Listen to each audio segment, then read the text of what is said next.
وہ مسلم شریف کا سبق فجر کے فون بعد پڑھاتے تھے. میری یہ ڈیوٹی تھی کہ حضرت کے لیے کنٹین سے چائے لے کے آؤں. تو 3 بسکٹ اور چائے کیتلی میں 1 کپ آتا. تو حضرت آدھا پونا کپ پیتے, 1 بسکٹ کبھی 2 بسکٹ میلے بچا دیتے. یہ ناشتہ, سبق شروع ہو گیا.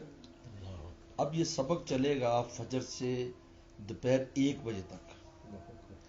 11 بجے حضرت کا سبق ہوتا تھا. مفتی ولی حسن ٹونکی رحمۃ اللہ 11 بجے. تو وہ حضرت کا تھوڑا گھنٹہ, یعنی 12 بجے چھٹی ہوتا کہ مطبخ میں جائیں. حضرت 1 بجے تک لے. حضرت تو پھر وار ہفتگی تاری ہوتی تھی حضرت کو علمی. جب دنیا میں جاتے تھے نا تو ان کو وہ کہاں ہے نہ ہمیں پتا ہے نہ انہیں پتا ہے. تو جب بھوک بہت لگتی تو پیٹ جو نا میرے ایسے کر کے نا اس کو میں یہ اپنے گھٹنوں میں لپیٹ لیتا, تو اس سے احساس کم ہو جاتا. تو اس میں آیا یار یہ جو پتھر صحابہ باندھتے تھے نا, اس سے ان کی شدت کم ہو جاتی تھی بھوک کی, اور وہ گرمی بھی کم.